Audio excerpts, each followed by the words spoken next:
கண்மலையாய் விளங்குகிற நல்ல தகப்பனே, எங்கள் வாயின் வார்த்தைகள் உமக்கு பிரியமா இருக்கட்டும். நீர் எங்களோடு கூட பேச வேண்டுமா ஜெபிக்கிறோம். நீர் எங்களுக்கு வேதத்தின் மகத்துவங்களை காணும்படி எங்கள் கண்களை திறக்க வேண்டுமா ஜெபிக்கிறோம். இந்த நாளின் வேத பாடத்தை நீர் ஆசீர்வதித்து தருவீராக. அப்பா, வெளிப்படுத்தின விசேஷத்தினுடைய காரியங்களை நீர் எங்களுக்கு வெளிப்படுத்தி தர வேண்டுமாய் கூட ஜெபிக்கிறோம். கர்த்தர் பொறுப்பெடுத்துக் கொள்ளும். அப்ப வேத வசனத்தினுடைய ஆழங்களை காணும்படி எங்கள் கண்களை திறந்துள்ள ராஜா, எல்லா மகிமை உமக்கே செல்கிற அடிமை முற்றிலுமாய் தாழ்த்துகிறேன் இயேசுவின் மூலம் நல்ல பிதாவே, ஆமென்.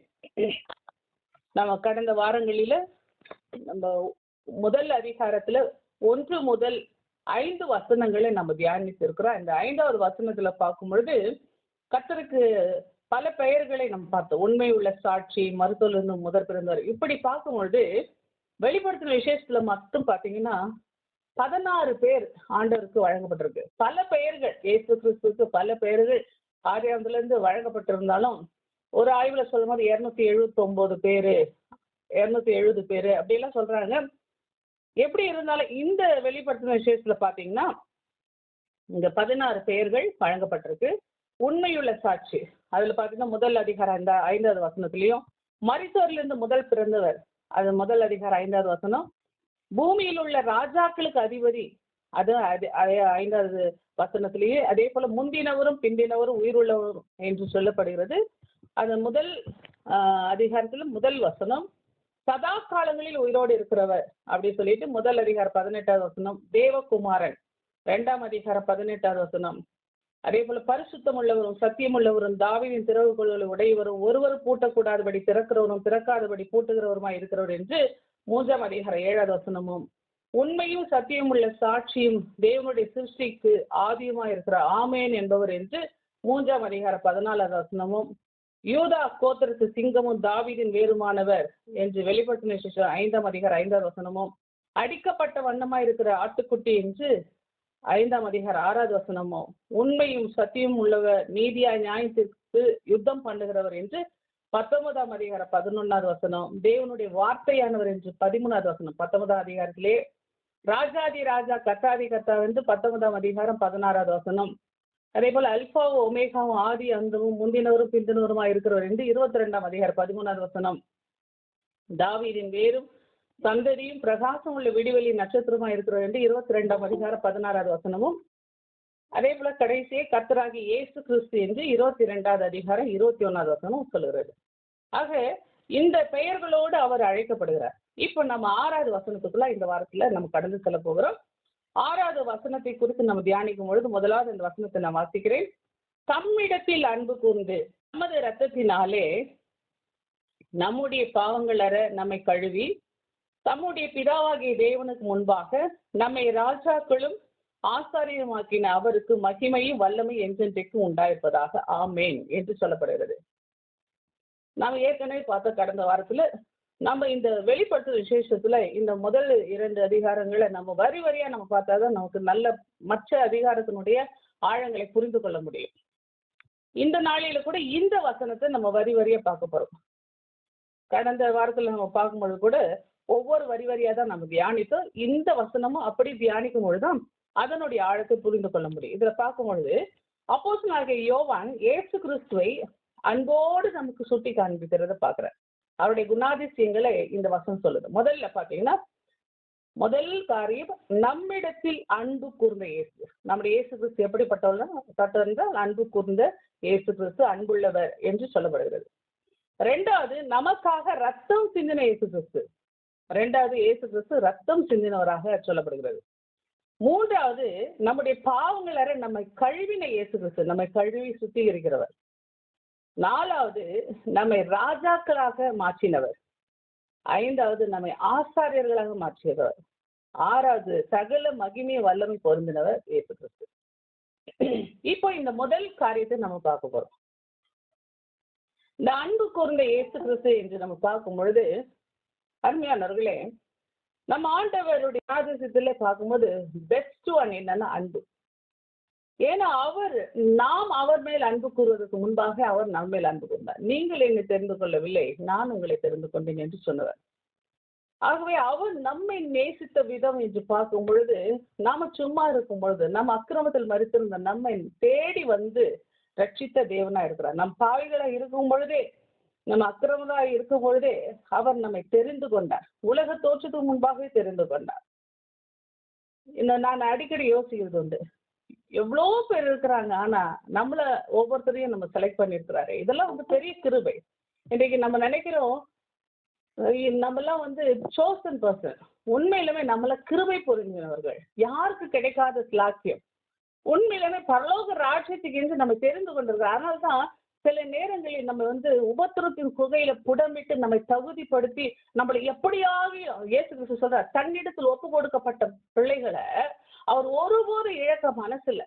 அவருக்கு ஒருபோதும் இழக்க மனசே இல்லை. அதனால்தான் அவர் இழுத்து கொண்ட பிள்ளைகளை பிதாவானவர் யார் மேல சித்தமா இருக்கிறோ அவர்களை தான் குமாரனிடம் ஒப்பு கொடுத்திருக்கிறார். யோவான்ல பார்க்கும் பொழுது அவர் சொல்றாரு, அவரால் தான் நம்ம இழுக்கப்பட்டு நம்ம அவரிடத்துல சேர்க்கப்பட்டிருக்கிறோம்.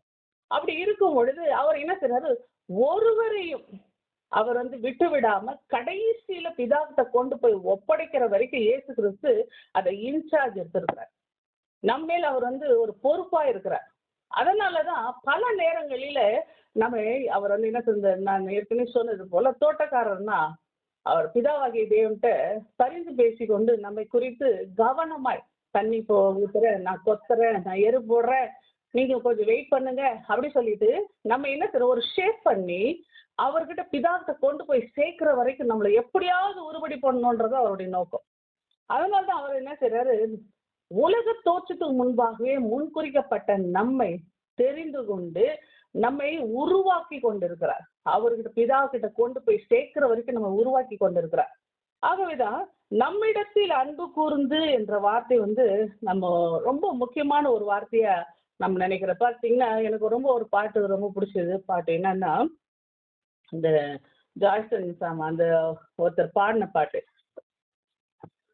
என்ன நான் சொல்வேன் இயேசுவின் அன்பை ருசித்தேன் தினமும் பல சூழ்நிலையில் மாறாத அன்பு, எப்படி சொல்வேன் இயேசுவின் அன்பை ருசித்தேன் தினமும் பல சூழ்நிலையில் மாறாத அன்பு, தள்ளாமலே என்னை தள்ளாமலே தாங்கின அன்பீதுவே, தள்ளாமலே என்னை தள்ளாமலே தாங்கின அன்பீதுவே, தாங்கின அன்பிதுவே, என்ன நான் சொல்வேன் இயேசுவின் அன்பை ருசித்தேன் தினமும் பல சூழ்நிலையில் மாறாத அன்பு. அல்ல இன்னும் வார்த்தைகளை சொல்லும் பொழுது, வெறுக்காமலே என்னை ஒதுக்காமலே நேசித்த அன்பு, மறக்காமலே என்னை மறுக்காமலே மன்னித்த அன்பு. அருமையானவர்களே, நம்ம என்னதான் பண்ணாலும் நம்மளை வந்து அவர் வெறுக்காதவர், தள்ளாதவர், ஒதுக்காதவர். அப்படிப்பட்ட ஒரு நேச அன்பு அவருடைய அன்பு. அந்த அன்பை நம்ம ருசித்து பார்க்கும் பொழுது உண்மையிலுமே அவர் ஜீவனுள்ள தேவன். பல நேரங்களில் நான் ப்ரேயர் பண்ணும் பொழுது பார்த்தீங்கன்னா அவருடைய பிரசன்ஸ் என்னால் உணர முடியும். என் பக்கத்துல அந்த அவருடைய பிரசன்ஸை நான் நல்லா ஃபீல் பண்ணுவேன். இப்போ சாயந்தரம் கூட இந்த வெளிப்படுத்தின ஜூஸ்க்காக ஜோம் பண்ணிட்டு உட்காந்துட்டு இருக்கும்போது பக்கத்துல அந்த பிரசன்ஸை நான் ஃபீல் பண்ணேன். அப்படியே வந்து ஒரு டிஃப்ரெண்டா அந்த ஒரு டெம்பரேச்சர் மாறும். அந்த டெம்பரேச்சர் மாறும், எனக்கு நல்லாவே தெரியும். சில் வெதர்ல அப்படியே ஒரு நல்ல ஒரு ஹாட்டான ஒரு டெம்பரேச்சர்.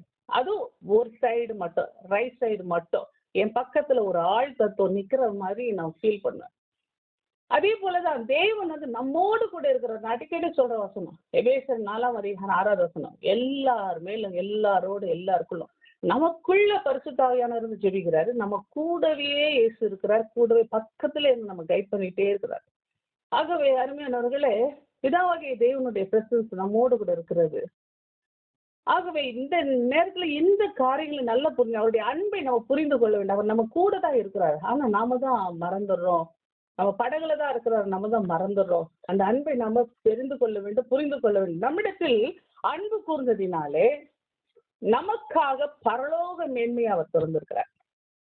அவர் தேவன் என்ற தன்மையை விட்டுட்டு வந்திருக்கிறார், அடிமையின் ரூபம் எடுத்திருக்கிறார். நமக்காக பாரமான சிலுவையை சுமந்து இருக்கிறார். அவர் அதெல்லாம் செய்யணும் அவசியமே இல்லை. ஒரு வார்த்தை சொல்லியிருந்தா முடிஞ்சிருக்கும். ஆனால் நமக்காக வந்தவர் நாம் எப்படி ஜெயிக்க வேண்டும் என்று சொல்லிக் கொடுக்க தான் இந்த காரியங்களுக்கு. ஏன் இயேசு இதெல்லாம் செஞ்சாரா என்று சொன்னா, நாமும் ஜெயம் எடுக்க வேண்டும். இந்த உலகத்துல நாமும் ஜெயம் எடுத்துட்டு போகணும். இந்த மெத்தடை ஃபாலோ பண்ணி நாமும் ஜெயிக்க வேண்டும் என்பதற்காக தான். அவர் ஜெயம் எடுத்தது போல் நாம் ஜெயிக்க வேண்டும். இப்போ பாம்பினுடைய தலை நசுக்கிட்டார், வால் மட்டும் ஆடிட்டு இருக்குது. அந்த வாளை எப்படி நசுக்கிட்டு நாம ஜெயிச்சு வரணும்ன்றதை அவர் சொல்லி கொடுக்குறாரு, அவ்வளவுதான். அப்போ இந்த பூமியில வலுவிழந்த ஒரு செத்த பாம்பு கிட்டதான் நம்ம போராடின்னு இருக்கிறோம். நம்ம நினைச்சிட்டு இருக்கிறோம் உயிரோடு இருக்கிற பாம்புன்னு. இல்ல, பாம்பு அவர் நசுக்கிட்டார். நசுக்கப்பட்ட பாம்பு வால் தான் ஆடிட்டு இருக்குது.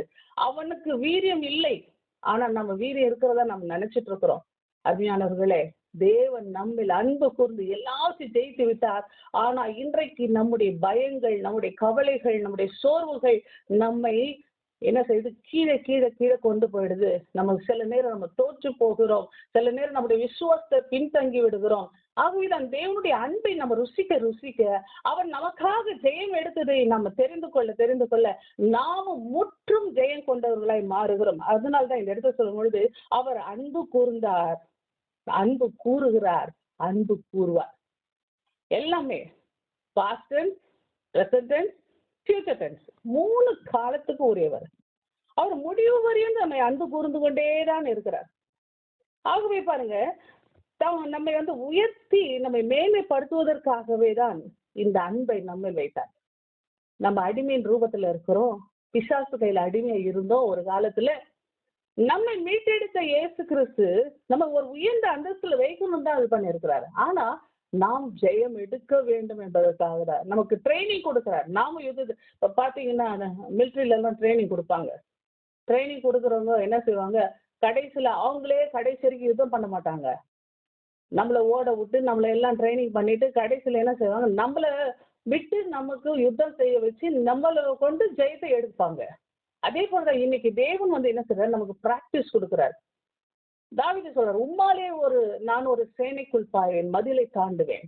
இன்னைக்கு நாம கூட ஆண்டவருடைய நாமத்தினாலே ஒரு சேனைக்குள் பாய வேண்டும், மதிலை தாண்ட வேண்டும், நாம் ஜெயம் எடுக்க வேண்டும். கர்த்தர் நமக்காக எல்லாவற்றையும் செய்து கொடுத்து விட்டார், எப்படி ஜெயிக்கணும் கற்றுக் கொடுத்து விட்டார், எல்லாம் செஞ்சுட்டாரு. இன்னைக்கு நாம பிராக்டிஸ் ஆகி நாம ஒவ்வொருத்தரும் ஜெயம் எடுக்க வேண்டும். தேவனாலே நம்ம ஜெயம் எடுக்க வேண்டும். நான் நேற்று ஒரு மெசேஜ் போட்டேன், நம்ம நோவப்பழையில தான் பேசணும் அந்த மெசேஜ்.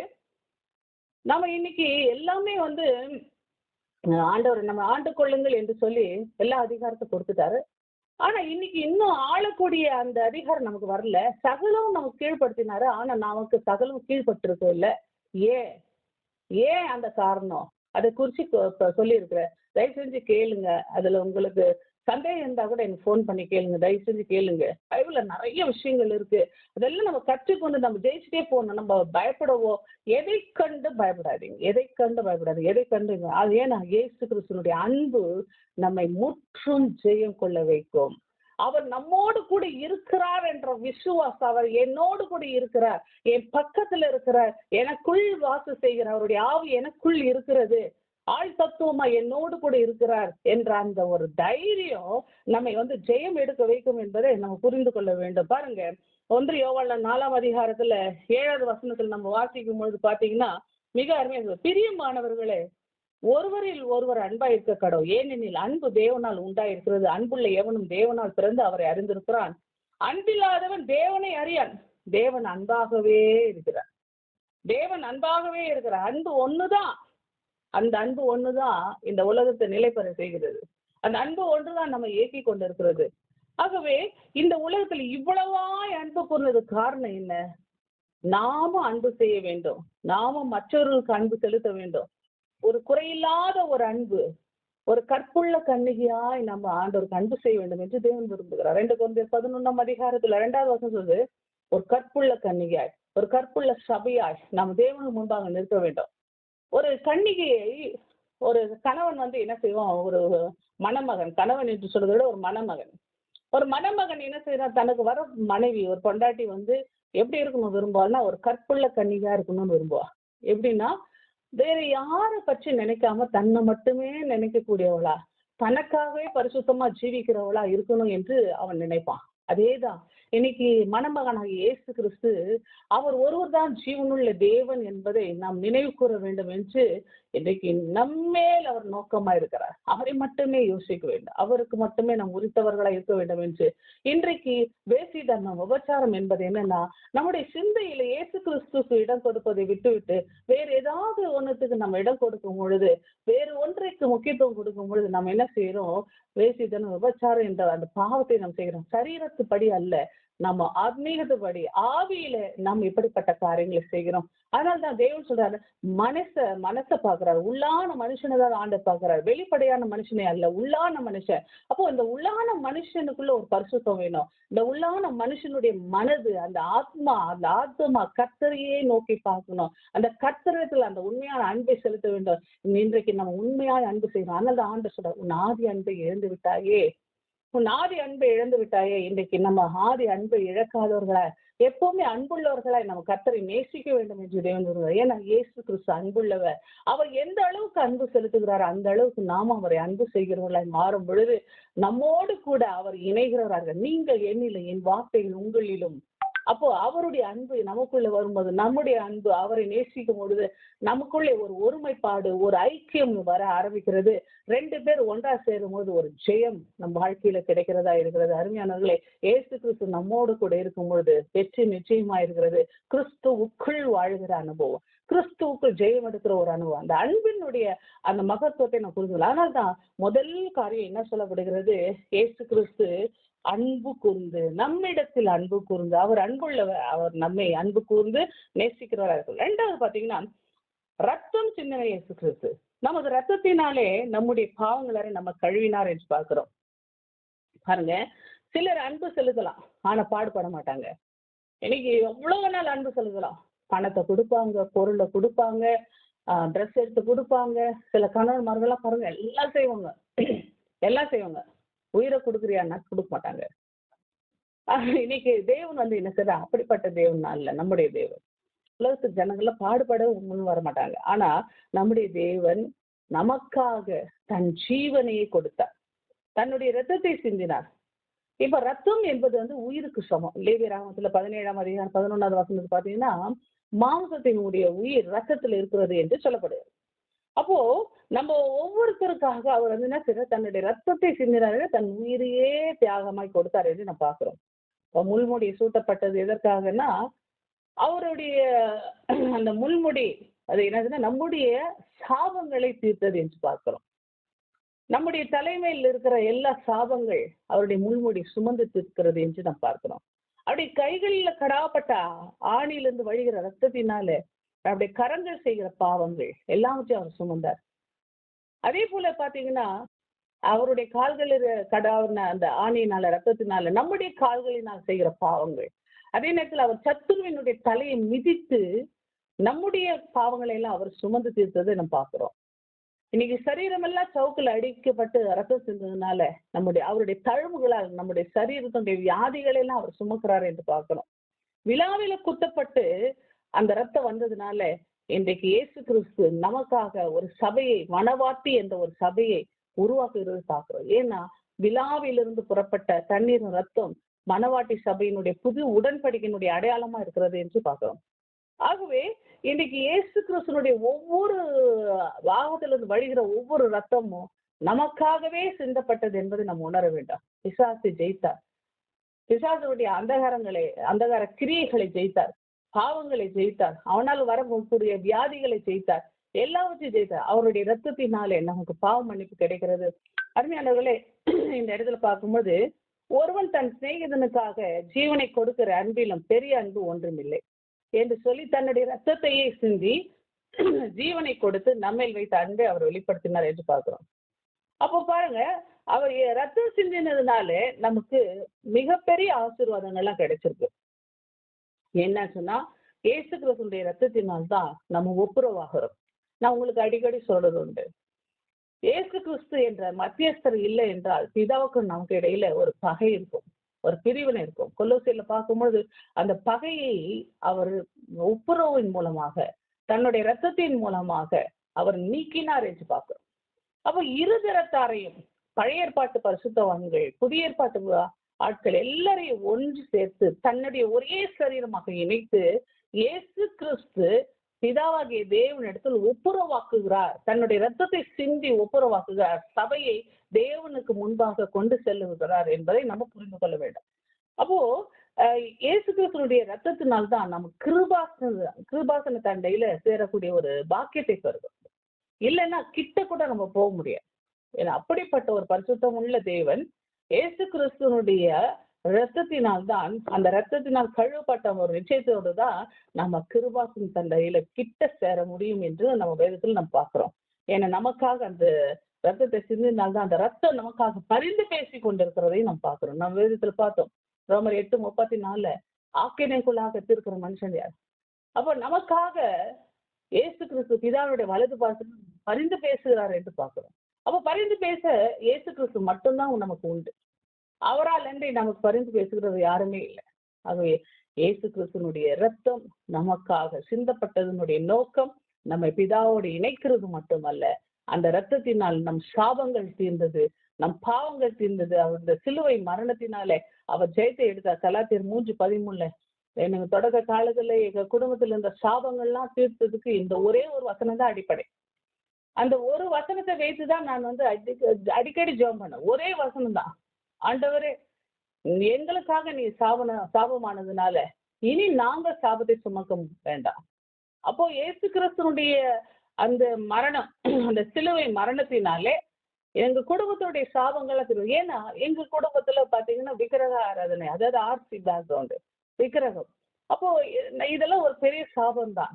ஆகவே அதெல்லாம் நீக்கும்படிக்கு நான் என்ன செய்தேன், அந்த ஒரே ஒரு வசனத்தை வச்சு வச்சு நான் ஜெபம் பண்ணேன்.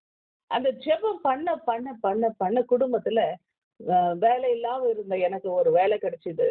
அதே போல பல கட்டுகள், பல பிரச்சனைகள் எல்லாமே நீங்கியது. ஒரு வீடு வாங்குறதுக்கு தேவன் கிருபை செய்தார். எங்களுடைய இடம் விற்கும் பொழுது சொற்ப விலையில போக வேண்டிய இடத்தை கர்த்தர் எங்களுக்காக விலையை கூட்டி கொடுத்தார். எல்லாமே தொட்டு செய்கிற அத்தனையும் ஆண்டவர் ஆசீர்வாதமா மாற்ற ஆரம்பித்தார். ஒரு சாபத்துல இருந்த எங்களுடைய குடும்பத்தை கர்த்தர் மாற்றினார். உண்மையிலுமே வசனத்துல ஜீவன் இருக்கிறது. ஒரே ஒரு வசனத்தை தான் பிடிச்சி ஜெபம் பண்ணேன். எங்களுடைய குடும்பத்தினுடைய ஆசீர்வாதத்துல அதுதான், கலாத்தியர் 3:13 தான். ஏன்னா எல்லா சாபத்தையும் கர்த்தர் சுமந்து தீர்த்தார். ஆக இயேசு கிறிஸ்துவின் ரத்தத்துல அந்த சாபங்களை தீர்க்கிற ஒரு வல்லமை உண்டு என்பதை நம்ம மறக்க கூடாது. அது ஜீவனுள்ள வார்த்தைகள், அந்த வார்த்தைகள்ல ஜீவன் உள்ளது. அது அறிக்கை பண்ணும் பொழுது நம்ம விடுதலை அடைகிறோம். நம்ம அதனாலதான் இந்த குரூப்ல அடிக்கடி நான் என்ன சொல்றேன்னா, வசனங்களை அறிக்கை பண்ணுங்க, நீங்க பெற்றுக்கொள்வதை அறிக்கை பண்ணுங்கன்னு சொல்றேன். அதனால்தான் ஆண்டவர் அநேக காரியங்களை நமக்கு ஜெயமாய் மாற்றி கொடுக்கிறார். அறிக்கை பண்ணுங்க. அடுத்தது பாத்தீங்கன்னா, நம்மை கழுவி பரிசுத்தப்படுத்திய இயேசு கிறிஸ்துவை குறித்து நம்ம பார்க்கிறோம். 3வது காரியம், நம்மில் அன்பு கூர்ந்து தம்முடைய ரத்தத்தினாலே நம்முடைய பாவங்களை நம்ம கழுவினார் என்று சொல்லி பார்க்கிறோம். நம்ம சுத்தமா இருக்க வேண்டும் என்பதற்காக கண்ணீர்ல கழுவுல, ரத்தத்துலதான் ஆண்டவர் நம்ம கழுவினார். ஏன்னா கல்வாரி சிலுவை அடியில நம்ம போய் கொண்டு போய் கண்மைய மேல நம்மளை நிறுத்தி நம்ம சுத்திகரிப்பதற்காக அவர் தீர்மானித்து இயேசு கிறிஸ்து தன்னையே அவர் தியாகமா கொடுத்திருக்கிறார். அப்போ இயேசு கிறிஸ்துடைய ரத்தம் தான் சகல பாவங்களை நீக்கி நம்மை சுத்திகரிக்கிறது என்று பார்க்கிறோம். அப்போ ஒவ்வொரு நாளும் அந்த ரத்தத்தினால கழுவப்படுகிற நிச்சயம் நமக்கு வரணும். ஏன் இயேசு கிறிஸ்து நமக்காக ரத்தம் சிந்தணும் அப்படின்னு பார்க்கும்போது, அவருடைய ரத்தம் தான் நம்ம மீட்க வேண்டிய ஒரு மாபெரும் விலைக்கிரயம். 1 கொரிந்தியர் 6:20 20வது வசனத்தில் சொல்லும்போது, நீங்கள் கிரயத்துக்கு கொல்லப்பட்டீர்கள், விலைக்கு வாங்கப்பட்டீர்கள். சும்மா ஆண்டவர் நம்மள பிசாசு கையிலிருந்து மீட்கல, தன் ரத்தத்தை விலைக்கிரயமா கொடுத்தார். ஏன்னா நாம செஞ்ச முட்டாள்தனத்தால பிசாசானவன் இந்த பூமியை ஆண்டு கொண்டிருந்தான். அவங்ககிட்ட இருந்து மீட்கிறதுக்கு ஒரு விலைக்கிரயம் கொடுக்க வேண்டியது இருக்குது. அதற்கு ஒரே வழி, தன்னுடைய ரத்தத்தையே அவர் விலைக்கிரயமாய் கொடுத்தார். அருமையானவர்களே, நாம் கிரயத்தினால் கொல்லப்பட்டவர்கள். கிரயம்னா விலை கொடுத்து வாங்கப்பட்டவர்கள். இயேசு கிறிஸ்துடைய ரத்தத்தை விலையா கொடுத்து வாங்கப்பட்டவர்கள். அந்த ரத்தத்தை இந்த பூமியில சிந்தினதுனால தான் இந்த பூமியினுடைய சாபங்கள் நீங்கினது, பாவங்கள் நீங்கிறது. இந்த பூமியில் இருக்கிற அத்தனை சுத்தமாக்கப்பட்டது, பரிசுத்தமாக்கப்பட்டது. ஈசோப்பினால் என்னை சுத்திகரியும் என்று சொன்னது போல இயேசு கிறிஸ்துடைய ரத்தம் இந்த பூமியில் தெளிக்கப்பட்டதுனால இந்த பூமி சாபம் நீங்கினதா இருக்கிறது. இதை விசுவாசிக்கிறோம். நல்லா தெரிஞ்சுக்கணும். இது பூமியில சிந்தப்பட்டதுன்னா பூமி முழுசு பரிசுத்தமாக இல்ல. யாரெல்லாம் அதை சுதந்திரிக்கிறார்களோ, யாரெல்லாம் அதை விசுவாசிக்கிறார்களோ அவர்கள்தான் அதை சுதந்திரிக்க முடியும், பெற்றுக்கொள்ள முடியும். இந்த பூமி முழுசும் நான் சொல்றேன், அடிக்கடி சொல்ற ஒரு எக்ஸாம்பிள் தான் நான் மறுபடியும் சொல்ல போறேன். மழை எல்லா இடத்துலயும் தான் பெய்யுது. ஆனா எந்த ஒரு பாத்திரம் திறந்திருக்குதோ அந்த பாத்திரத்துல தான் மழை தண்ணி நிரம்பும். இன்னைக்கு உங்களுடைய இருதயம் திறந்திருக்கும் பொழுது, நீங்கள் விசுவாசிக்கும் பொழுது, அந்த உள்ளமானது தேவனுடைய ரத்தத்தினாலே கழுவப்படுவது நிச்சயம், மீட்கப்படுவது நிச்சயம். உங்க பாத்திரம் கவுத்து போட்டாக்கா எவ்வளவு மழை பெஞ்சாலும் நிரம்பாது. நீங்க அரைகுறையா இருந்தாலும் எவ்வளவு பெஞ்சாலும் கொஞ்சம் உள்ள முழும், மீதி எல்லாம் வீணா தான் போகும். நீங்கள் ஆண்டவருடைய சமூகத்துல உங்களுடைய இருதயம் திறந்திருக்க வேண்டும். ஏசப்பா எனக்காக நீங்க மரிச்சீங்க என்று யார் ஒருவர் அறிக்கை பண்ணுகிறார்களோ, அதனால ரோமர் 10:10 சொல்லும் பொழுது இயேசு கிறிஸ்து எனக்காக மரித்தார் என்று உன் உள்ளத்துல விசுவாசித்து அதை நீ உன் வாயினால் அறிக்கை பண்ணும்பொழுது நீ ரட்சிக்கப்படுவாய். அப்ப ரட்சிப்பினுடைய அடிப்படை என்ன தெரியுமா? உள்ளத்துல விசுவாசித்து வாயினால் அறிக்கை பண்ணணும். அறிக்கை ரொம்ப முக்கியம். என் வாயை நன்மையால் நிரப்புகிறீர் என்று நம்ம ஒவ்வொரு நாள் அறிக்கை பண்றோம். நம் வாயை நன்மையால் அறிக்கை பண்ணும்படிக்கு, நம்ம நல்ல விஷயங்களை சொல்லி அறிக்கை பண்ணும்படிக்கு தேவன் நம்ம அழைத்திருக்கிறார். அப்போ அந்த வெளியேற பெற்ற ரத்தம் அதுல நம்ம கழுவப்பட வேண்டும். ஒவ்வொரு நாளும் கழுவப்பட வேண்டும். இன்னைக்கு தேவன் நம்ம ஒவ்வொருவரையும் அழைத்ததனுடைய நோக்கம் என்ன? ரட்சிப்பினுடைய நோக்கம் என்ன? அனுதினமும் நம்ம கழுவப்படணும். நம்ம நினைச்சுக்கிறோம் ஒரு நாள் ரட்சிப்பு அடைஞ்சிட்டோம். இல்ல அருமையானவர்களே, ஒரு நாள் பாத்திரம் கழுவிட்டு அந்த பாத்திரத்துல நேற்று பால் காய்ச்சிட்டு இன்னைக்கு மறுபடியும் அதே பாத்திரத்துல பால் காய்ச்சிருந்தீங்கன்னா, கழுவாம இது யூஸ் பண்ணீங்கன்னா பால் கெட்டு போயிடும். அதே போலதான் இன்னைக்கு ஒவ்வொரு நாளும் என் பாத்திரம் சுத்தமாக்கப்பட வேண்டும். ஒவ்வொரு நாளும் நான் சுத்தமாக்கப்படுவதற்கு இயேசு கிறிஸ்துவின் இரத்தத்தை பயன்படுத்த வேண்டும். என்கிட்ட இருக்கிற குற்றம் குறைகளை ஆண்டுடைய வார்த்தையிலே, வசனத்தினுடைய வெளிச்சத்திலே நிதானித்து பார்க்க வேண்டும். யாரும் நீதிமான்கள் அல்ல. இன்னைக்கு பூமியில ஒருவனும் நீதிமான் அல்ல. நாங்க ஒவ்வொரு நாளும் நீதிமானாக்கப்படுகிறோம், முயற்சிக்கிறோம், அவ்வளவுதான். யாரும் பெர்ஃபெக்டா இல்ல. அப்போ தேவனுடைய சமூகத்துல நம்ம ஒவ்வொரு நாளும் முயற்சி செய்து கொண்டே இருக்கிறோம். ஆண்டவரே என்னை இன்னும் தகுதிப்படுத்த, இன்னும் தகுதி. அதனால்தான் வெளிப்படுத்தின விசேஷம் 22ஆம் அதிகாரத்தில் நம்ம வாசிக்கிறோம், பரிசுத்தம் உள்ளவன் இன்னும் பரிசுத்தமாகட்டும். நம்மள ஆண்டவர் இன்னும் பரிசுத்தமாகட்டும், இன்னும் நீதி செய், இன்னும் பரிசுத்தம். அப்போ நம்ம பாவி என்று தீர்க்கல, நீங்க சுத்தமாக்கப்பட்டிருக்கிறீங்க. ஆனா இந்த சுத்தம் பத்தாது, இன்னும் சுத்தமாகணும். அப்போ நம்ம வெளியில துலக்கப்பட்டிருக்கலாம், உள்ள ஏதாவது கொஞ்சம் அழுக்கு இருக்கலாம். அதுக்கு மறுபடியும் ஆண்டவரே உங்க ரத்தத்தினால என்ன கழுவி சுத்திக்கிறீங்க. என்னுடைய சிந்தனையில சில மாற்றங்கள் வேண்டும், என்னுடைய செயல்களில சில மாற்றங்கள் வேண்டும், என்னுடைய சிந்தனை, என்னுடைய காரியங்களை ஒரு மாற்றம் வேண்டும். நம்ம ஒவ்வொரு நாளும் நம்ம அனுதினமும் கழுவப்பட வேண்டும், கழுவப்பட வேண்டும். கழுவுகிறார் இயேசு கிறிஸ்து. அதனால்தான் இயேசு கிறிஸ்து ரத்தம் சிந்துனது மட்டுமல்ல, அவர் கழுவும் செய்கிறார். அவரே நம்ம பாத்திரத்தை கழுவுறதுக்கு அவரே இறங்கி வரார். என் ரத்தத்தை ஊத்தி நான் கழுவுறேன் ஆண்டவர் அப்படின்னு சொல்லி, கழுவுங்க ஆண்டவர், உங்க ரத்தத்தை ஊத்தி கழுவுங்க ஆண்டவரே நம்ம கேட்கும் பொழுது அவர் ரத்தத்தை ஊத்தி கழுவ அவர் தயாரா இருக்கிறார். அருமையானவர்களே, அதனால்தான் இன்னைக்கு நம்ம ஒவ்வொருத்தருமே என்னது கழுவி சுத்தமாகும்படிக்கு தேவனுடைய சமூகத்தில் நம்ம ஒப்பு கொடுக்குறோம். ஏன்னா ரத்தம் சிந்துதல் இல்லாம பாவ மன்னிப்பு இல்லை. ஏன்னா ரத்தம் தான் என்னன்னா பாவ மன்னிப்புக்கு ஒரு அடையாளமா இருக்கிறது. ஏன்னா பழைய ஏற்பாட்டுல பாத்தீங்கன்னா பாவத்துக்கு மன்னிப்பு என்னன்னா பலி செலுத்தினா பாவத்துக்கு ஒரு மன்னிப்பு கிடைக்கும், தற்காலிக மன்னிப்பு. அது என்னன்னா பாவத்துக்கு மூடி போடுகிற காரியம். அது நான் ஏற்கனவே உங்களுக்கு சொல்லியிருக்கிறேன். எவனுடைய பாவங்களை மூடி எண்ணாது இருக்கிறாருன்னா அதை மூடி போடுகிற காரியம், மூடி போட்டு விடுகிறார். அப்படின்னா என்ன, அந்த நேரத்துக்கு ஒரு மன்னிப்பு. மறுபடியும் பார்த்தீங்கன்னு சொன்னாக்கா மறுபடியும் பாவம் செய்யறான். ஆனா இன்றைக்கு நம்ம புதிய ஏற்பாட்டு காரியத்துல பார்க்கும்பொழுது இயேசு கிறிஸ்துவினுடைய இரத்தத்தினாலே கழுவப்பட்டன்னா மீண்டும் அந்த பாவத்துக்குள்ள போகக்கூடாது என்பதுதான். அப்போ நம்ம என்ன செய்யணும், கழுவப்பட்டவர்கள் திருப்பி அந்த பாவத்துக்கு போகிறார். நீதிமொழி 28:13 சொல்ற மாதிரி, தன் பாவங்களை மறைக்கிறவன் வாழ்வடைய மாட்டான், அதை அறிக்கை செய்து விட்டு விடுகிறவன் இரக்கம் பெறுவான். அப்படிப்பட்ட ஒரு இரக்கத்தை தேவனிடத்துல மன்றாடும் பொழுது அந்த பாவ மன்னிப்பு நமக்கு கிடைக்கிறதா இருக்கிறது. இப்ப பாருங்க, பாவ மன்னிப்பு இல்லாத ஆத்மா பாதாளத்துக்கு செல்லும். நீ பாவ மன்னிப்பு பெறலன்னா பாதாளத்துக்கு தான் போகணும். பாவம் செய்கிற ஆத்மா சாகவே சாகும். அப்போ பாவம் செய்யற ஆத்மாவுக்கு ஒரே ரெமெடி, ஒரே ஒரு வழி என்னன்னு சொன்னாக்கா இயேசு கிறிஸ்துனுடைய ரத்தம். அப்போ இயேசு கிறிஸ்துனுடைய ரத்தத்தினாலே நம்ம என்ன செய்யணும்? பாவம் மன்னிப்பு அடைகிறோம். பாருங்க, பாவத்தின் சம்பளம் மரணம். மரணம் என்று சொல்லும் போது உயிர் உயிர் போற காரியம். அப்போ ரத்தத்துல உயிர் இருக்குது. அந்த ரத்தத்தையே அவர் நமக்கு கொடுத்ததுனால அந்த ரத்தத்தை அவர் சிந்ததுக்கு ஒரு வாய்ப்பா இருக்கிறது. நமக்காக அந்த ரத்தத்தை கொடுத்ததுனால அவர் உயிர் கொடுத்து நம்மை மீட்டெடுக்கிறார் என்பதுல ஒரு சந்தேகம் இல்லை. பலி இல்லாம பரிகாரம் இல்லை. அப்போ அன்றைக்கு ஆட்ட பலி கொடுத்து தற்காலிகமான பாவ மன்னிப்பு பெற்றாங்க. ஆனா நித்தியமா பரலோக ராட்சி போகிறதுக்கான ஒரே வழி இயேசு கிறிஸ்து தான். இயேசு கிறிஸ்துவனுடைய பலி இல்லாம வேறு வழி இல்லை என்பதை நம்ம புரிந்து கொண்டு இயேசு கிறிஸ்து விசுவாசிக்கிறதுனாலே நம்ம நம்மள பலி கொடுக்க சொல்லி கேட்கல, நம்மள ரத்தம் சிந்து சொல்லி கேட்கல, நம்மள கையை காலை வெட்டிக்கணும்னு ஆண்டர் கேட்கல. ஒரே ஒரு வார்த்தை தான், இயேசுவே நம்ம விசுவாசிக்கிறோம். எனக்காக நீங்க பலியானீங்க ஆண்டவரே, எனக்காக நீங்க ரத்தம் சிந்துனீங்க ஆண்டவரே. அந்த ஒரு வார்த்தை சொன்னா போதும், அந்த ரத்தம் நமக்காக பரிந்து பேச ஆரம்பிச்சிடும். அந்த ரத்தம் நம்மை கழுவி சுத்திகரிக்க ஆரம்பிச்சிடும்.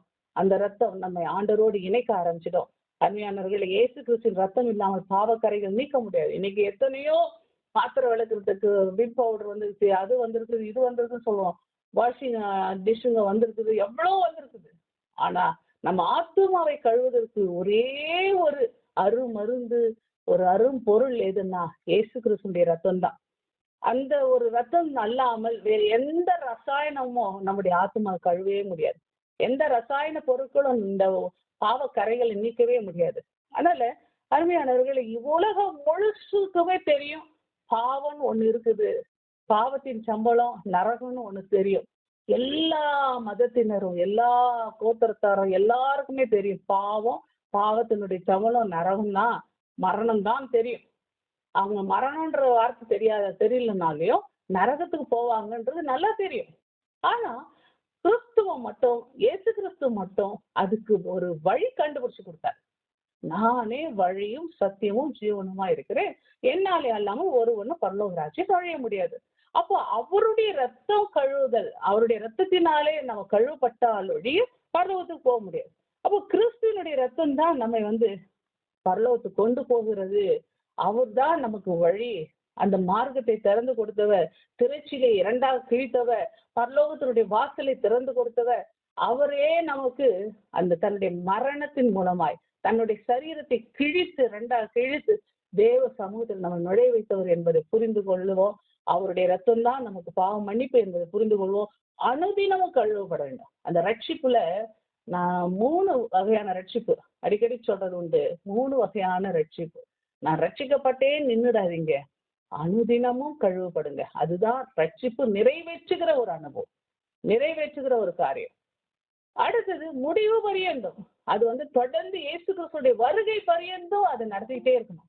அப்படி வருகை பரியந்தம் நடத்திட்டு இருக்கும்போது அதுதான் நம்மை பரலோக ராஜ்யத்தை நம்மை கொண்டு போய் சேர்க்கிறதா இருக்கிறது. அருமையானவர்களே, இயேசு கிறிஸ்துடைய ரத்தத்தில் கழுவப்படுகிற நிச்சயம் நமக்கு வேண்டும். அடுத்தது பாத்தீங்கன்னா 4வது, நம்மை ராஜாக்களாக்குகிற ஒரு காரியத்தை குறித்து பார்க்கிறோம். அப்போ நம்மிடத்தில் அன்பு கூர்ந்தவர், ரத்தம் சிந்தினவர், பாவங்களை கழுவினவர் அதோடு நிக்கல, நம்மை அதிகாரத்தை கொடுத்திருக்கிறார். நமக்கு அதிகாரத்தை கொடுத்தார், வல்லமைகளை கொடுத்திருக்கிறார். அருமையானவர்கள், மெல்கிசேதேக்கு முறைமைப்படி இன்னைக்கு நமக்கு ஒரு அதிகாரத்தை கொடுத்தார், ராஜரீகத்தை கொடுத்திருக்கிறார்.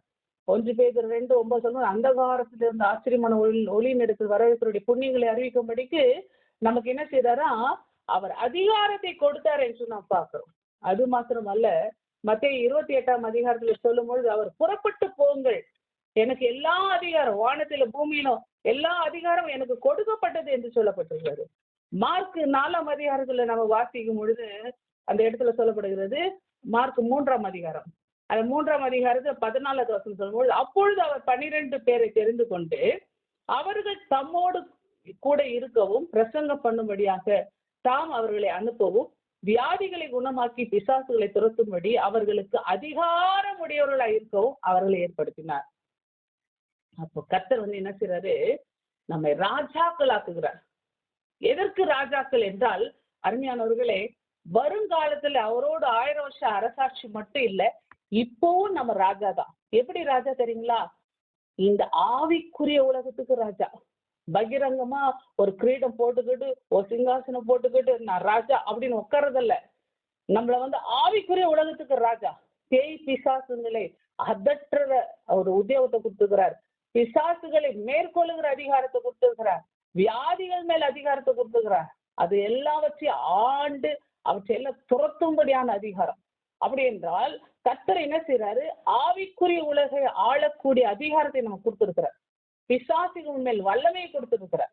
அப்போ நம்ம மெல்கிசேதேக் முறைமைப்படி நம் ஆசாரியர்கள் மாத்திரம் அல்ல, இன்னைக்கு ஜனங்களே ஆண்டவர்கிட்ட வழி நடத்துவர்கள் மாத்திரம் அல்ல, அவர் பரிசுத்தப்படுத்தி நம்மை பலி செலுத்தி நம்மை ஆண்டவருக்கு ஜீவ பலியாய் நம்மை ஒப்பு கொடுக்கிறது மாத்திரம் அல்ல, மற்றவர்களை ஆண்டவர்கிட்ட வழி நடத்துவது மாத்திரம் அல்ல. இது ஆசாரிய ஊழியம்.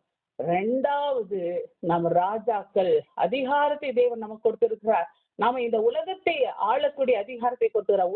உலகம் நான் ஏற்கனவே உங்களுக்கு சொல்லியிருக்கிறேன். உலகம் என்று சொல்லும்போது காஸ்மோஸ்பியர், அதாவது கிரேக்க மொழியில சொல்லும்போது உலகத்தினுடைய தேவன். அப்போ God of the world, cosmos. அது பிசாசுக்கு பேர் காஸ்மோஸ். அப்போ அந்த பிசாசை ஜெயிக்கிற அதிகாரத்தை ஆண்டவர் கொடுத்துறார். இந்த உலகத்தை ஜெயிக்கிறவன். அதனாலதான் ஆண்டவர் சொல்றாரு, இந்த உலகத்தை நாம் ஜெயிக்கிறவர்களாய் மாற வேண்டும். இந்த உலகத்தின் ஆவிகளை ஜெயிக்கிறவர்களாய் மாற வேண்டும். அதை கண்டு நம்ம பயப்படக்கூடாது. கர்த்தர் அந்த ஆளுமை கொடுத்திருக்கிறார். நம் ராஜாக்கள் என்பது மறந்துவிடாது. நம்ம இன்னும் பயந்தாங்கொழியிலாட்ட அடிமையாட்டு இருக்கக்கூடாது. நாம எல்லாம் கர்த்தருடைய பிள்ளைகள், நம்ம ராஜாக்கள். நீங்க ஒவ்வொருத்தருமே உங்க ஏரியால இருக்கிற பேய் பிசாசுகளை விரட்டணும். நீங்க ஒவ்வொருத்தருமே உங்களுக்கு கொடுத்தது அதிகாரம். நீங்க பயப்படக்கூடாது. ஓட்டிட்டு நம்ம அண்டுமோ, நம்மள பயமுறுத்தவும் ஒன்னும் பயப்படாதீங்க. அதெல்லாம் ஒன்னும் பண்ணவே பண்ணாது. இது வரைக்கும் எத்தனையோ பேய் பிசாசுகளை கர்த்தருடைய கிருபையில கிருபை செய்ததா இது வரைக்கும் எந்த பிசாசு என்னை மிரட்டினது இல்லை. நீங்க பயந்தாதான் மிரட்டும். நீங்க பயப்படக்கூடாது. அருமையானவர்களே, எத்தனை வகையா இருந்தாலும் சரி, எந்த பிசாசாக அது நம்ம கண்டு பயப்படணும். நம்மளை பார்த்து பயப்படணும். அருமையானவர்களே, நம்மளை பார்த்து தான் பிசாசு பயப்படணும், தவிர நாம பிசாசு பார்த்து பயப்படக்கூடாது. நீங்க அத்தனை பேருமே நீங்கள் ராஜாக்கள். நீங்கள் அத்தனை பேருமே ஆசாரியர்கள். மெல்கிசேதேக் முறைமைப்படி அழைக்கப்பட்டவர்கள். அருமையானவர்களே, அதனால இந்த ஆவிக்குரிய உலகத்துக்கு நீங்கள் ராஜா. நம்ம எல்லாம் ராஜா. கர்த்தர் நம்மை ராஜாக்களாய் அபிஷேகம் பண்ணியிருக்கிறார். அது மாத்திரமல்ல, உண்மையிலுமே இந்த பூமியை ஒரு நாள் ஆட்சி செய்ய போகிறோம். ஒரு ஏரியாவுக்கு நம்ம ராஜாக்களாக, ஒரு அதிகாரியாய், ஒரு தாசில்தாராய், ஒரு கலெக்டராய், ஒரு கவர்னராய் ஆண்டவர் என்ன செய்றார்? அவருக்கு தகுதியாய் தேவன் என்ன செய்றார்? ஒவ்வொரு உத்தியோகத்தை கொடுப்பார். அருமையானவர்கள், அதுவும் நடக்கும். அது 1000 வருஷம். இன்னும் மிஞ்சி போன எத்தனை வருஷம்? ஆண்டோடைய ரகசிய வருகைக்கு பிறகு ஒரு 7 வருஷம், 7 வருஷத்துக்கு பிறகு இந்த காரியம் எல்லாம் நடக்கும். சீக்கிரத்துல இதெல்லாம் நம்ம பார்க்க போகிறோம். ஆகவே ரொம்ப தூரத்துல இல்ல, நம்முடைய காலத்துல தான் எல்லாமே நடக்குது. கர்த்தர் பெரிய காரியங்களை செய்து கொண்டு இருக்கிறார். ஆகவே தேவனுடைய பிள்ளைகளாகிய நாம் கர்த்தாவினுடைய பிள்ளைகள், ராஜாதி ராஜாவுடைய பிள்ளைகள், அவருடைய குமார்த்திகள். நாமும் ராஜகுமாரர்கள். அருமையானவர்களே, இன்றைக்கு தேவன் அபிஷேகத்துல பல விதமான அபிஷேகங்களை செஞ்சிருக்கிறார். ஒண்ணு ராஜரீக அபிஷேகம். ஆண்டவர் பழைய ஏற்பாட்டுல பாத்தீங்கன்னா ராஜாக்களுடைய அபிஷேகம் கொடுத்திருக்கிறார். 2வது பாத்தீங்கன்னா தீர்க்கதரிசிகளுக்கு ஒரு அபிஷேகம் கொடுத்துக்கிறார். 3வது பாத்தீங்கன்னா ஆசாரியனுக்குரிய அபிஷேகம். அப்போ ராஜாக்களுக்குரிய அபிஷேகம், தீர்க்கதரிசிகளுக்குரிய அபிஷேகம், ஆசாரியர்களுக்குரிய அபிஷேகம், இது 3 அபிஷேகம் கொடுத்திருக்கிறார். இப்ப இந்த ராஜாவுடைய அபிஷேகம் என்னன்னா, இப்ப தாவீதுக்கு கொடுத்திருக்கிறத நம்ம பாக்குறோம். ஒரு ஆடு மேய்ச்சிருந்த ஒருத்தனை ஆண்டவர் ராஜாவும் மாத்துறாரு. அவரால் முடியும். கீழ்மட்டத்துல இருக்கிறவர்களை உயர்ந்த அந்தஸ்துல கொண்டு வர தேவனால் முடியும்.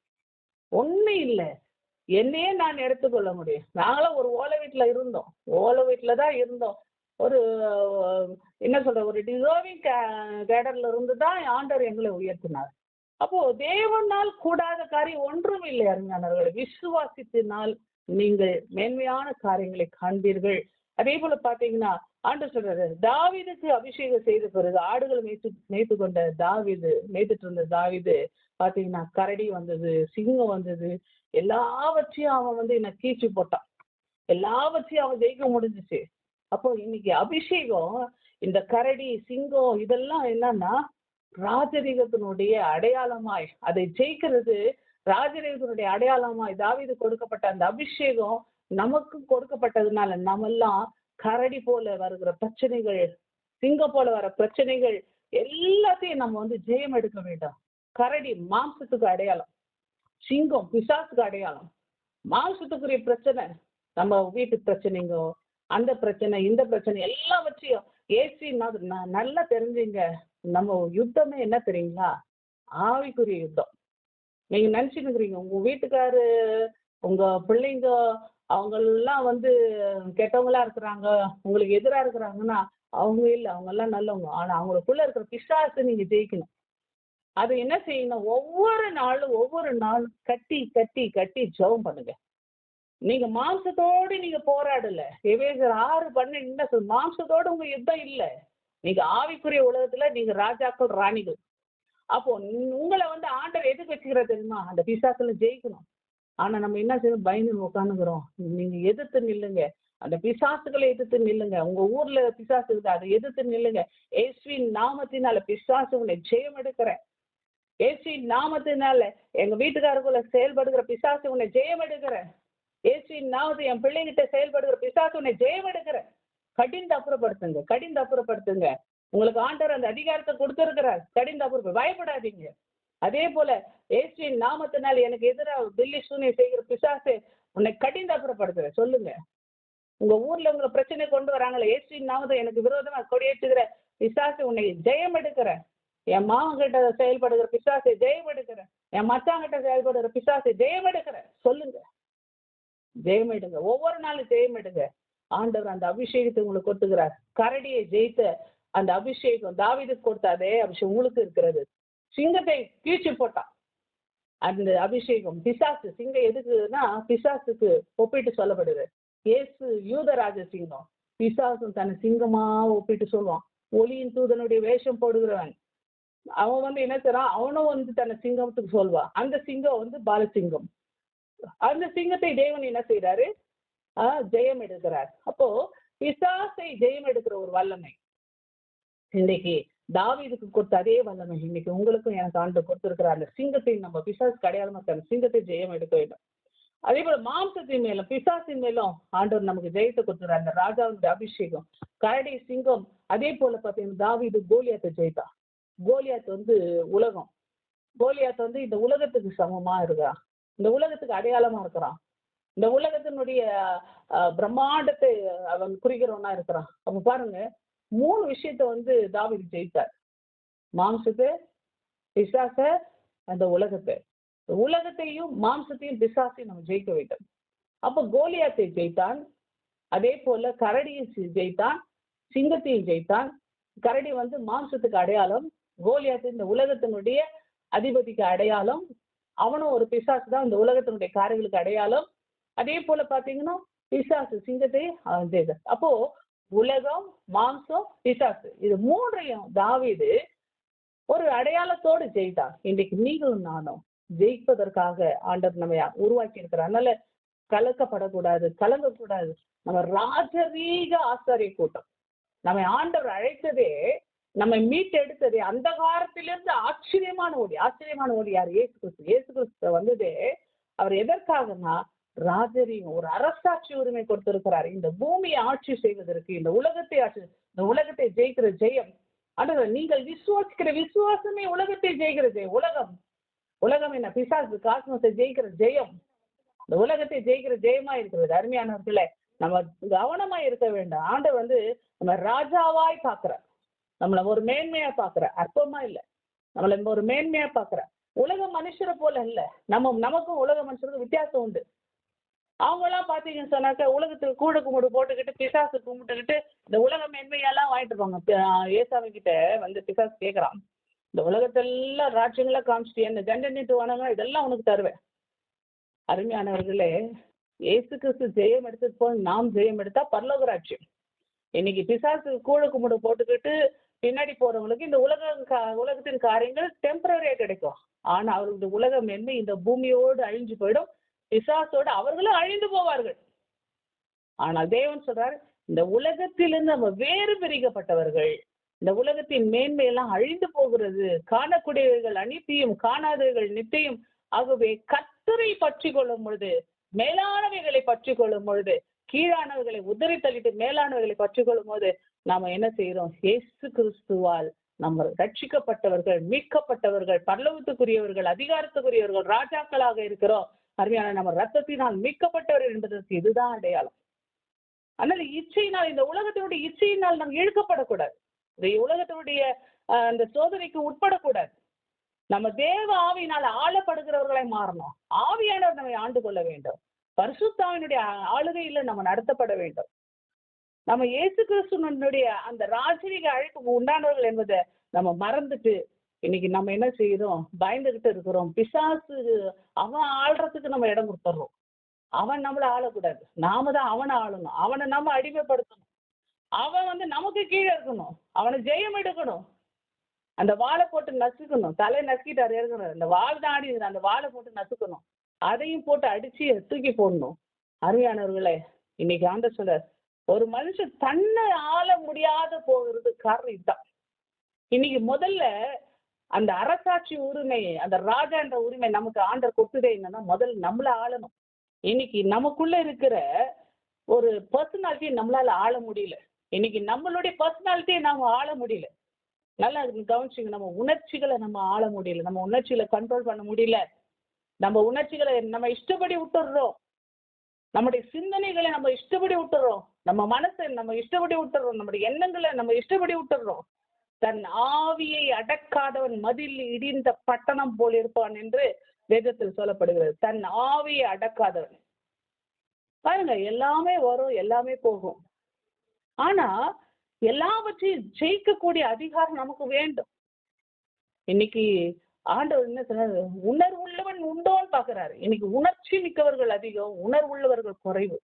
அப்ப அந்த உணர்வுகளை அடக்கி ஆளக்கூடிய பக்குவம் நமக்கு வேண்டும். இன்னைக்கு நம்மையே ஆளக்கூடிய அதிகாரம் ஆண்டவர் கொடுத்துருக்கிறார். நாம் அனைவரும் ராஜாக்கள். நீங்கள் ராஜாக்கள். முதல்ல உங்களை நீங்க ஆள கத்துங்க. முதல்ல உங்களை ஆள கத்துங்க. உங்களுக்குள்ள உணர்ச்சிகளை கண்ட்ரோல் பண்ண கத்துங்க. உங்களுக்குள்ள இருக்கிற எண்ணங்களை முதல்ல கண்ட்ரோல் பண்ண கத்துங்க. உங்களுடைய ஆவியை கண்ட்ரோல் பண்ணுங்க. உங்களுக்குள்ள, அதாவது சத்துருவானவன் சில தூண்டி விட்டு வேடிக்கை பார்க்குறவன். அவன் தூண்டி விட்டுருவான். அதை இன்னைக்கு ஒரு கதையை நான் போட்டேன் குரூப்ல, நேத்து முந்தின நாள் போட்டிருந்தேன். அதுல ஒரு கதை. குதிரையினுடைய அந்த நூலை மட்டும்தான் கழட்டி விடுவான் பிசாசு. அந்த குதிரை என்ன செய்யுது? போயிட்டு பக்கத்துல வயலெல்லாம் போயிட்டு மேய்ஞ்சிடும். அப்ப அந்த வயலை மேயும் போது அந்த வயலுக்காரன் கோவப்படுவான், குதிரை அடிப்பான். குதிரைக்காரன் என் குதிரை நீ ஏன் அடிக்கிறன்ட்டு அவன் அடிப்பான். இப்படி ஒண்ணு மேல ஒண்ணு பண்ணிட்டு சண்டை சாடி ஆகி வெட்டு குத்துன்னு அது பெரிய ரகலே ஆயிடும். அருமையானவர்களே, பிசாசு செஞ்சது என்ன தெரியுமா? குதிரை அவுத்து விட்டதுதான். இன்னைக்கு எண்ணங்களை அவன் அவுத்து விடுவான். உணர்ச்சிகளை தூண்டி விடுவான். அவன் தூண்டி விட்டு வேடிக்கை பார்க்கறவன் தான். தூண்டி விட்டுருவான். அதை அடக்க வேண்டியது நம்முடைய கடமை. அதுதான் அடிக்கடி சில ஊழியர்கள் சொல்லுவாங்க, நம்முடைய தலைமையில குருவி பறக்கும், ஆனா கூடு கட்ட விடாது. தலைமையில குருவி பறந்துன்னு தான் இருக்கும், ஆனா கூடு கட்ட விடக்கூடாது. அதுக்கு வேலை, பிசாசினுடைய வேலை என்னன்னா தூண்டி விடுறதுதான். ஆனா அதுக்கு என்ன இடம் கொடுக்க கூடாது. வேதம் சொல்லுது, பிசாசுக்கு இடம் கூடாது இருங்கள், பிசாசை எதிர்த்து நில்லுங்கள், இடம் கொடுக்க கூடாது. வருதா, ஏய் பிசாசை ஓடிப்போ சொல்லுங்க. ஏய் பிசாசே, உன்னை எதிர்த்து நிக்கிற அப்படி சொல்லுங்க. என் எண்ணங்களை டிஸ்டர்ப் பண்ற பிசாசு ஓடிப்போ. ஒரு முறை சொல்லுங்க, போலியா 10 முறை சொல்லுங்க. சொல்லினே இருங்க, ஒரு 10 முறை 5 முறை சொல்லுங்க பாரு, அது ஓடியே போயிடும். உண்மையாதான். நீங்க பிராக்டிஸ் பண்ணுங்க. நம்ம பிராக்டிஸ், பயிற்சி தான். கிறிஸ்தவம் என்பது அனுபவம். கிறிஸ்டியானிட்டி ஒரு எக்ஸ்பீரியன்ஸ். பயிற்சி செய்யணும். பயிற்சி செய்ய செய்ய செய்ய நம்ம முதிர்ச்சி அடைவோம். அருமையானவர்களை, இதை நம்ம ஜெயிக்க கற்றுக்கொள்ள வேண்டும்.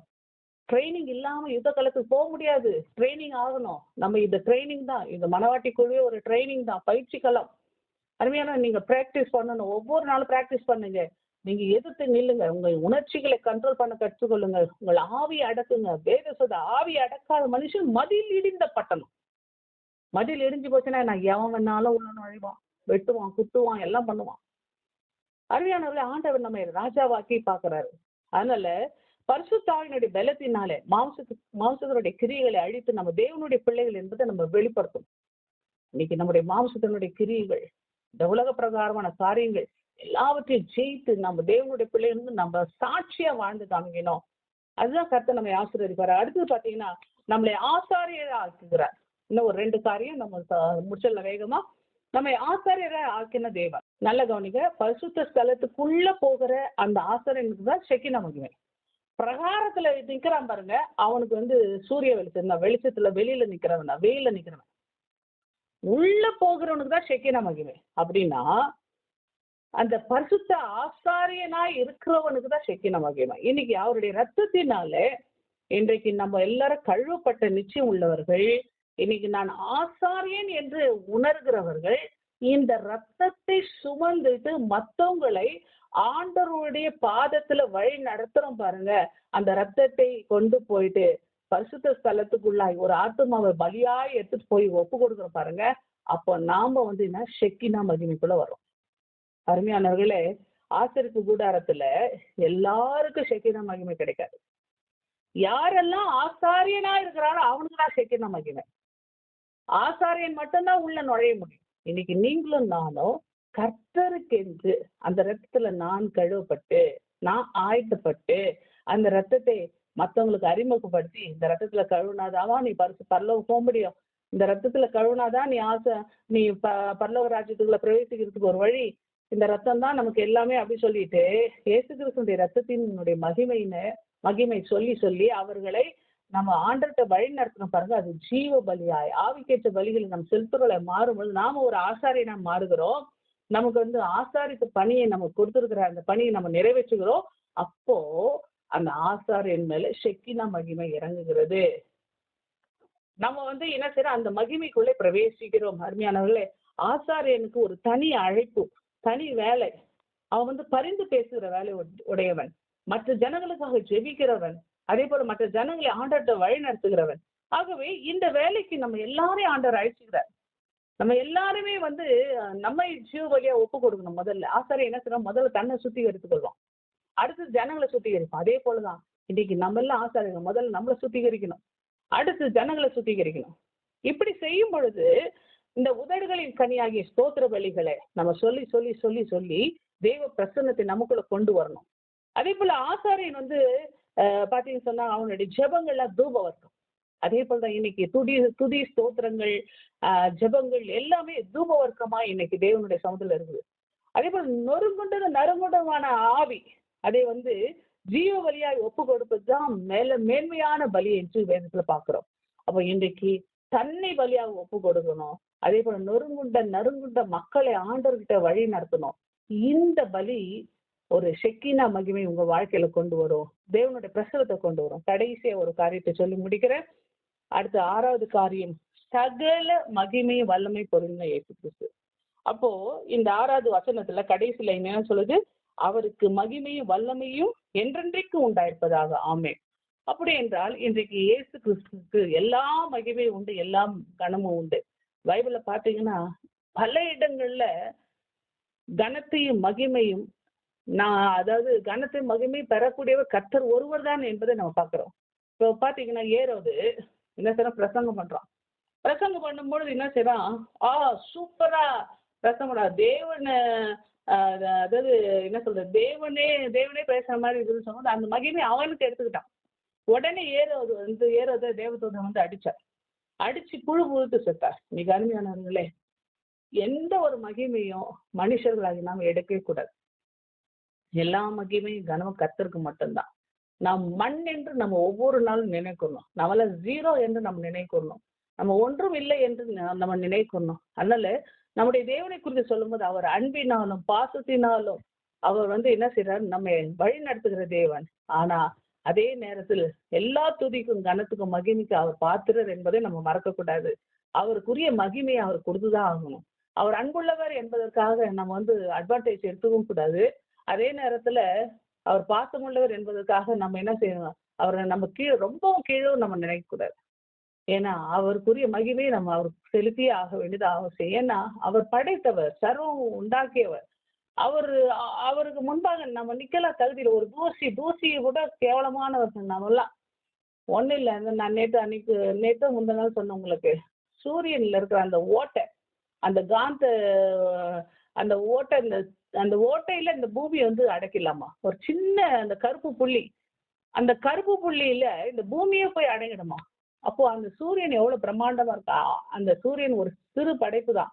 அந்த படைப்பு அவ்வளவு பிரம்மாண்டமா இருக்கு. இந்த பூமி அதுல இருக்கிற சின்ன ஓட்டையில அடங்கிடுது.